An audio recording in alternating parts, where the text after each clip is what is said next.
नमस्कार दोस्तों, कैसे हैं आप सब। आशा करते हैं बहुत अच्छे होंगे। आइए आज हम पढ़ेंगे क्लास 12 की फिज़िक्स है और उसमें हमने करा दिया था आपको गॉस का प्रमेय हो गया था, उसके 3 अनुप्रयोग हो गए थे। आज हम उसके आगे चलते हैं।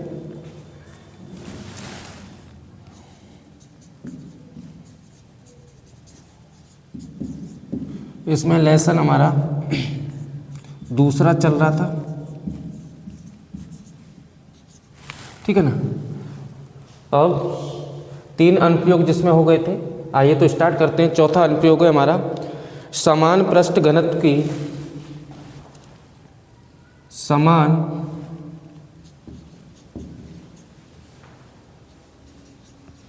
पृष्ठ घनत्व की समान पृष्ठ घनत्व की धन ऋण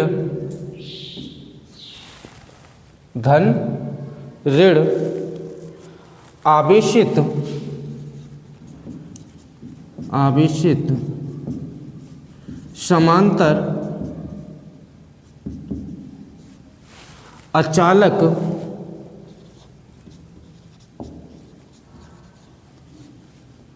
अचालक प्लेटों के बीच तथा बाहर वैद्युत क्षेत्र की तीव्रता, ये हमें बतानी है। ये डेरिवेशन है हमारा। क्या कहा गया है? समान पृष्ठ घनत्व वाली है, एक प्लेट धन की है, दूसरी ऋण की है, आवेशित समांतर रखी हुई है, अचालक प्लेटों के बीच तथा बाहर, बीच में और बाहर वैद्युत क्षेत्र की तीव्रता ज्ञात करनी है। दोस्तों फटाफट इसका चित्र बनाते हैं। ये एक प्लेट ले ली हमने, एक प्लेट ये होगी, दूसरी प्लेट ये होगी, दूसरी प्लेट ये होगी हमारी, ठीक है ना। इसको 1 नंबर दे दो, इसको 2 नंबर दे दो, इसको प्लस आवेश दे दो, इसको ऋण आवेश दे दो, ठीक है ना। अब देखो यहां पर मैं एक बिंदु ले रहा हूं P, क्योंकि बोला गया है प्लेटों के बीच, ये P बिंदु बीच में हो गया, तथा बाहर इधर या इधर एक ले लो, मैं इधर ले रहा हूं Q। यहां पर हमें परिणामी तीव्रता बतानी है, यहां भी हमें परिणामी तीव्रता बतानी है। P पर कितनी होगी, Q पर कितनी होगी, ये हमें बताना है, ठीक है। अब समझेंगे यहां, पहले P की बात करते हैं। P की बात करेंगे तो प्लस आवेश के कारण हमने मान लिया कि इसकी जो तीव्रता है वो E1 है और इसकी ऋण आवेश के कारण प्लेट की जो तीव्रता है वो E2 है। तो आपको मालूम है प्लस आवेश के कारण वैद्युत क्षेत्र की तीव्रता उससे दूर होती है, ये E1 हो गई, है ना। माइनस आवेश के कारण वैद्युत क्षेत्र की तीव्रता उसकी ओर होती है, तो E2 इस दिशा में हो जाएगा। यहां दोनों की दिशा एक ही आ गई। यहां देखेंगे प्लस आवेश के कारण वैद्युत क्षेत्र की तीव्रता इससे दूर होगी, माइनस आवेश के कारण वैद्युत क्षेत्र की तीव्रता E2 है जो इसकी ओर हो जाएगी, है ना। लिखेंगे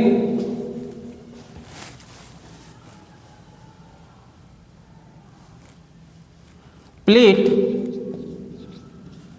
1 पर प्लस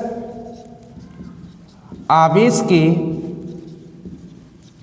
कारण वैद्युत क्षेत्र की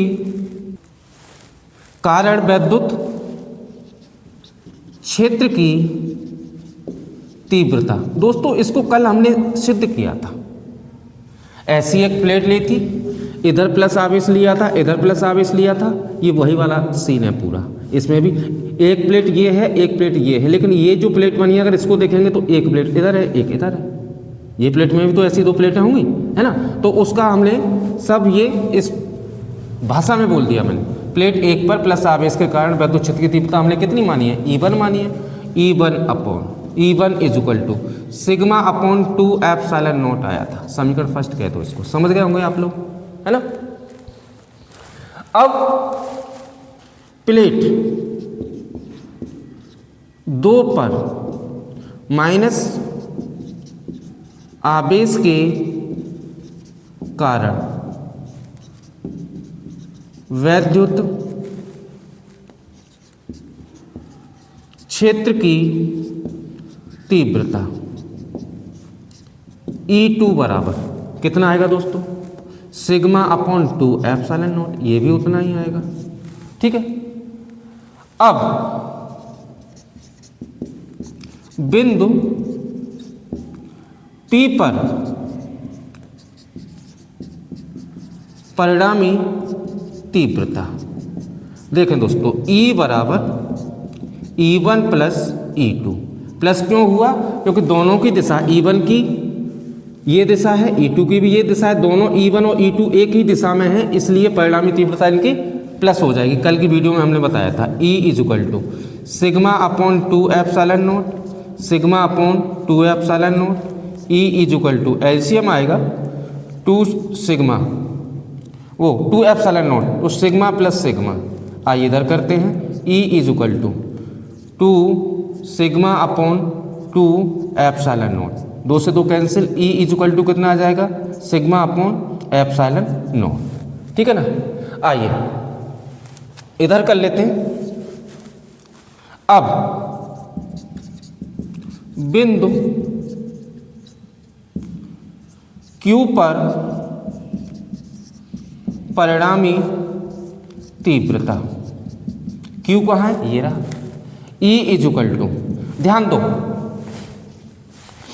एक की दिशा तो यूं है E1 की और E2 की दिशा ये है, दोनों विपरीत दिशा में है, तो एक में से दूसरा घट जाएगा, E1 माइनस E2 कर दो या E2 माइनस E1 कर दो, क्योंकि दोनों की वैल्यू समान है। देखिए तो E is equal to sigma upon 2 epsilon naught minus sigma upon 2 epsilon naught, plus minus के कैंसिल हो जाएंगे, यहाँ E इज इक्वल टू 0 हो जाएगा। ठीक है ना दोस्तों, तो ये आपको समझ आया होगा, ये चौथा वाला हो गया। आगे इसके आइए इसके आगे चलेंगे। अब पांचवें वाले को नोट कर लीजिए।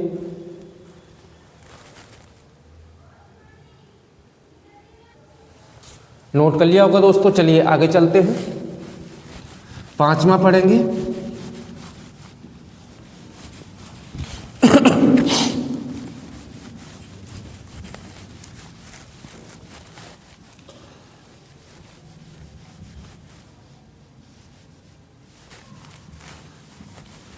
हटा देते हैं इसको भी।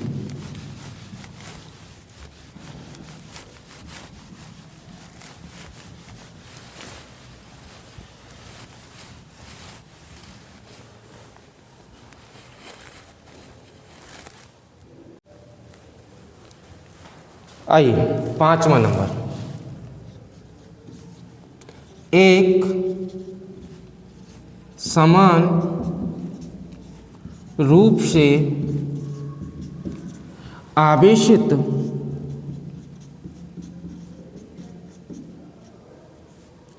गोलीय कोष के कारण, कोष है, कोष किसको कहते हैं, खोखले गोले को, आवेशित गोली कोष के कारण वैद्युत क्षेत्र की तीव्रता, एक समान रूप से आवेशित, यानी एक गोला है जिस पर समान रूप से आवेश वितरित है, गोली कोष के कारण वैद्युत क्षेत्र की तीव्रता। आइए ये हमने एक गोला ले लिया,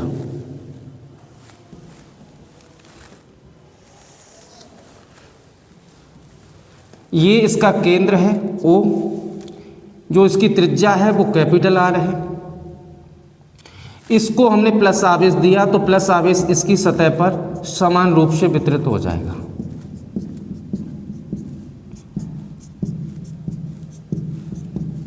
इसके बाहर एक और गोला लेंगे या कहो बंद पृष्ठ लेंगे, क्योंकि गोली कोष है ना। चलो, इसकी जो त्रिज्या है वो स्मॉल r है। अब हमें इसके बाहर बिंदु कोई ले लेते P, इसके पृष्ठ पर, इसके अंदर 3 स्थितियों में वैद्युत क्षेत्र की तीव्रता बतानी है दोस्तों। ठीक है ना, भाषा आप लिख सकते हैं, मैं सीधा इसको स्टार्ट करता हूं। आइए, पहली स्थिति, वह है बिंदु P पर, क्योंकि बाहरी जो बिंदु हमारा P तो है, इस पर हमें E बताना है कि कितना होगा। ठीक है ना, आइए, वह है बिंदु P पर, पृष्ठ आवेश घनत्व ये कितना होता है दोस्तों?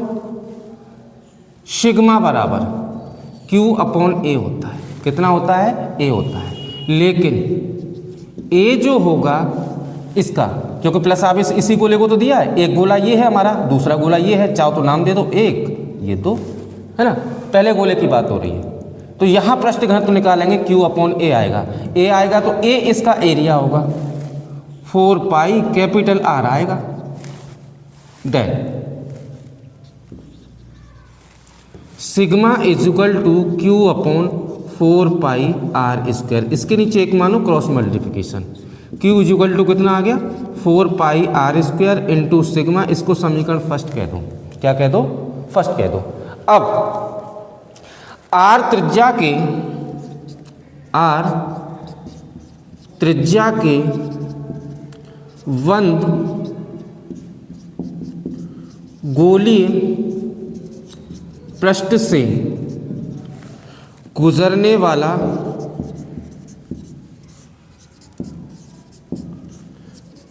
कुल फ्लक्स फाई बराबर E.A, जिसको आपने आसानी से पढ़ा है।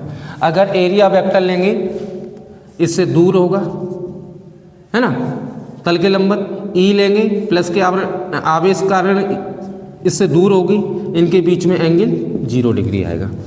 तो फाई बराबर, फाई E लगा दो, EA cos थीटा होता है, फाई E बराबर cos 0, तो ये हमारा EA आ जाएगा। समीकरण फर्स्ट कह लो, इसको फर्स्ट है, सेकंड कह लो।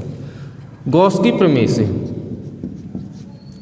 गॉस की प्रमेय से फाई E बराबर Q/ε0 होता है। थर्ड हो गया। समीकरण सेकंड व थर्ड से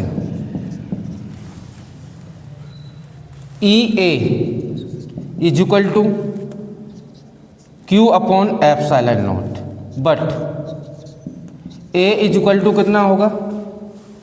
ये वाला कोस वाला 4 पाई R स्क्वायर, क्योंकि ये स्मॉल r वाला तो हमने ले लिया पहले ही, या अब कोस वाली बात हो रही है, तो ये स्मॉल r आएगा, यानी बड़ी त्रिज्या आएगी। देन कैलकुलेशन समझना दोस्तों, ये A इधर आ जाएगा यहाँ, तो मैं लिख दूंगा इसको Q/4 पाई R स्क्वायर ε0। अब समीकरण फर्स्ट को यूज करूँ, समीकरण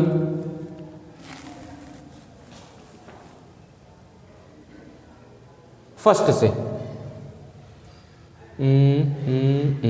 थोड़ा आगे और थोड़ा बढ़ाओ, एक स्टेप और बढ़ाओ, क्रॉस मल्टीप्लिकेशन कराओ।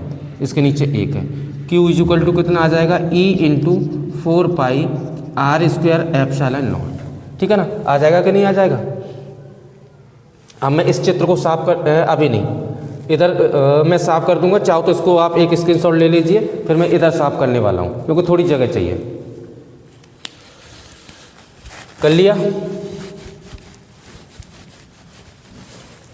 देखिएगा, फर्स्ट हमारा ये रहा Q है ना, यहाँ इसका मान लगा दो Q का, E into 4 pi R square equal to 4 pi R square ε0 और है इजिकल टू कहाँ? यहाँ 4 pi capital R square into sigma. ठीक है ना, क्या आ गया? सिग्मा आ गया। यहाँ से 4 पाई से 4 पाई कैंसिल हो रहा, ई इजुकल टू निकालेंगे तो ये आएगा sigma R square upon epsilon naught R square, या इसको कह सकते हैं sigma upon epsilon naught capital R upon small R का होल स्क्वायर। दोस्तों बाह्य बिंदु P पर वैद्युत क्षेत्र की तीव्रता sigma upon epsilon naught capital R upon small R का होल स्क्वायर इतनी होगी। ठीक है ना, समझ आ गया होगा। चलो इसके आगे चलते हैं।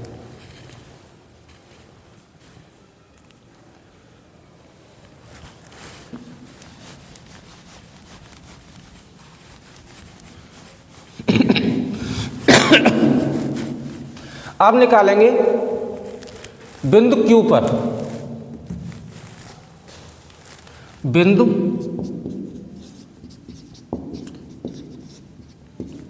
Q पर या कहो गोले के पृष्ठ पर, क्योंकि जो बिंदु Q है वो गोले के पृष्ठ पर है।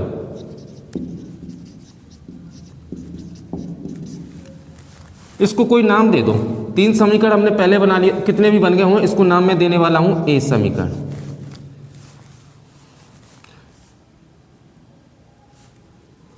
समीकरण ए से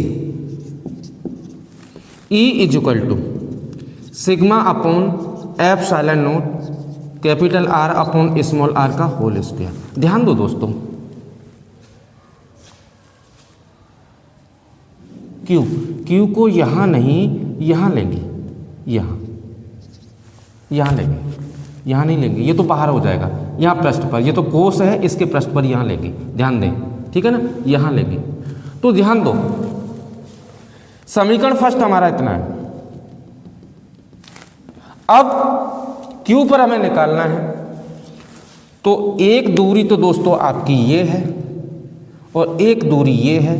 ये वाला जो हमारा कोस था वो यहां तक, जो स्मॉल आर अभी तक बड़ा था कैपिटल आर से, इस कंडीशन में जब क्यू पर निकालेंगे, ठीक है ना, तो ये स्मॉल आर इक्वल होगा कैपिटल आर के। आइए then E is equal to, यहां दर्शा दो, put small R is equal to capital R. Then E is equal to sigma upon epsilon naught, यहाँ रख दीजिए, या तो यहाँ स्मॉल आर रख दो या कैपिटल आर रख दो। मैं यहाँ रख दे रहा हूँ, होल स्क्वायर कैंसिल हो गया ये। E is equal to sigma upon epsilon naught 1 का स्क्वायर, जब इसको हल करेंगे सिग्मा अपॉन एप्सिलॉन नॉट आ जाएगा। तो दोस्तों पृष्ठ पर कितना होगा, सिग्मा अपॉन एप्सिलॉन नॉट होगा। ठीक है ना। आइए अब इसके आगे पढ़ते हैं। 3rd नंबर,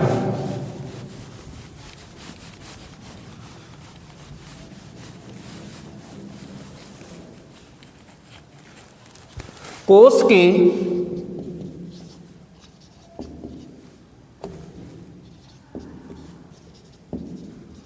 आंतरिक बिंदु पर, आंतरिक बिंदु पर, ठीक है ना, आंतरिक बिंदु पर यहां निकालेंगे। कहां, यहां पर, इसके अंदर कहीं भी। तो देखो हम जानते हैं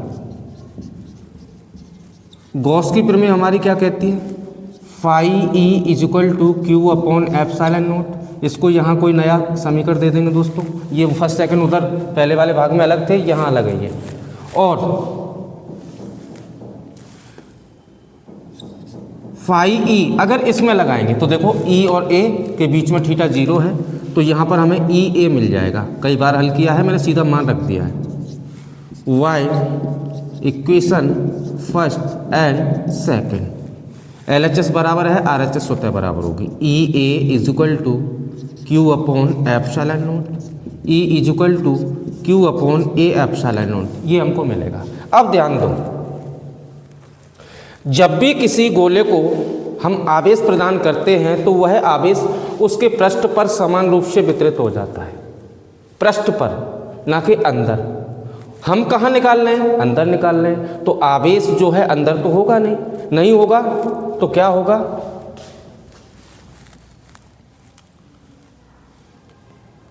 put Q is equal to 0। चाहो तो लिख दो अंदर, गोले के अंदर आवेश शून्य है। Then E is equal to 0 upon A epsilon naught. E is equal to, आपको मालूम है ये टोटल 0 हो जाएगा, तो यहाँ कितना होगा, 0 होगा। तो बाह्य बिंदु पर कितना होगा बता दिया, पृष्ठ पर कितना होगा बता दिया, अंदर कितना होगा ये भी बता दिया, 0 आएगा। ठीक है ना। तो पांचवा हमारा ये अनुप्रयोग है वो हो जाता है। आइए आगे चलते हैं। अब इसका जो छठवां अनुप्रयोग है दोस्तों उसको बाद में मैं कराऊंगा, थोड़ा टेक्निकल इशू है। और इसके बाद का एक लास्ट का क्वेश्चन है उसको हल कर लेते हैं आज, ठीक है ना। छठवां रह जाएगा उसको बाद में कराएंगे।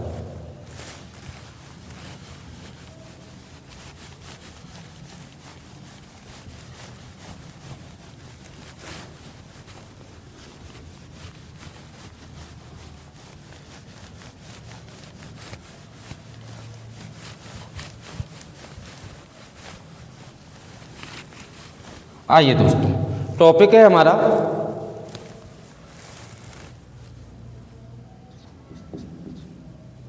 गॉस की प्रमेय से कूलॉम के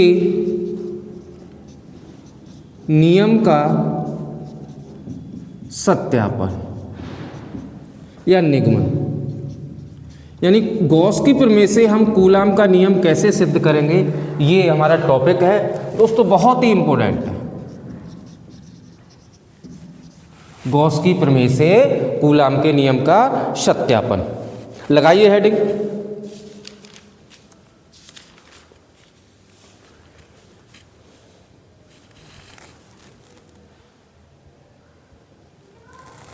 आइए इसका चित्र बनाएंगे।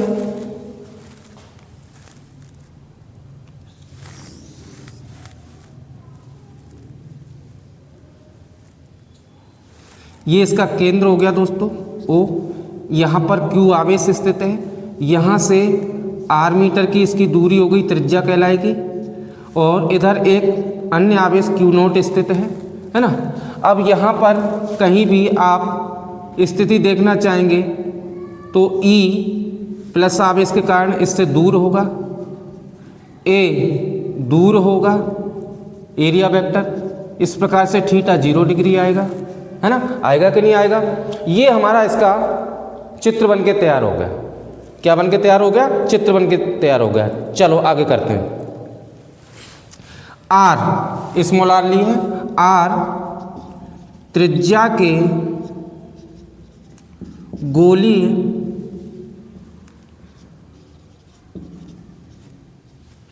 पृष्ठ से गुजरने वाला कुल फ्लक्स, गुजरने वाला कुल फ्लक्स फाई E बराबर, ठीक है ना, कितना होगा Q upon epsilon naught. Phi E is equal to, नहीं फाई E, अरे ये लगाओ E डॉट A। बोलो दोस्तों होता है कि नहीं होता है, कई बार किया है हमने। E डॉट A कितना होता है, E A कॉस थीटा होता है। थीटा कितना है हमारे पास 0 डिग्री, तो कितना आ जाएगा ये आ जाएगा। समीकरण फर्स्ट हो गया। गॉस की प्रमेय से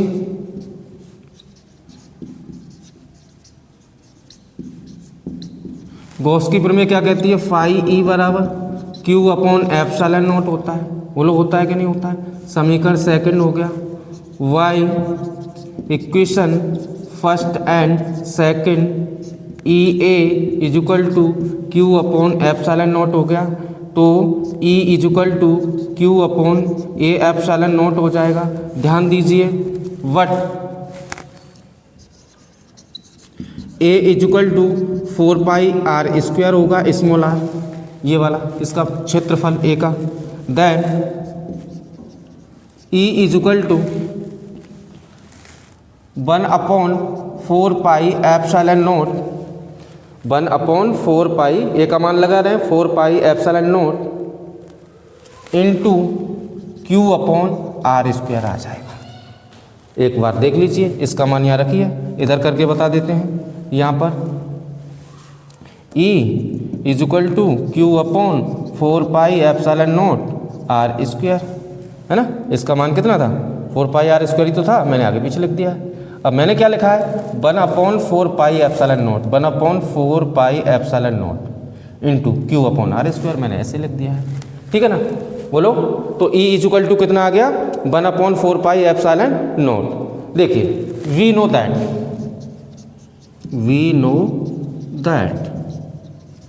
E इक्वल टू कितना होता है? एफ अपॉन क्यू नोट, क्योंकि क्यू नोट ये अन्य आवेश है हमारा।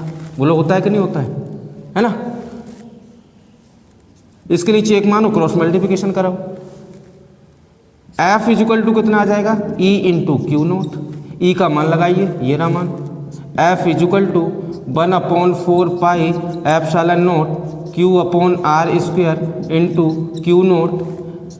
F equal to 1/4 pi epsilon naught Q naught upon R square. ध्यान दो दोस्तों, आपने कूलाम का नियम पढ़ा है, F equal to 1/4 pi epsilon naught Q1 Q2 बट्टे आर स्क्वायर, यही तो होता है ना। टॉपिक क्या था? गॉस की प्रमेय से, गॉस की प्रमेय ली हमने, कूलाम के नियम का सत्यापन, कूलाम का नियम निकाला है। यही कैसे? हमने यहाँ Q आवेश लिया है, Q1 ले लो आप, हमने यहाँ Q नॉट आवेश लिया है, आप 2 ले लो, तो यही निकल के आ जाएगा। आ गई ना बात समझ में? ये और ये एक ही चीज़ है। आशा करते हैं आपको समझ में आ गया होगा। तो दोस्तों आज की इस वीडियो में हम इतना ही रखेंगे, मिलते हैं आपसे अगली वीडियो में। लगभग हमारा दूसरा चैप्टर है वो ख़त्म हो गया है, केवल उसमें एक 6वां अनुप्रयोग बचा हुआ है, बाकी हमने थ्योरी आपको करा दी है। अब जो बचा हुआ है उसको हम इसके जो न्यूमेरिकल हैं उनके साथ ले लेंगे, और आज की वीडियो में हम इतना ही रखेंगे। मिलते हैं आपसे अगली वीडियो में, तब तक के लिए नमस्कार।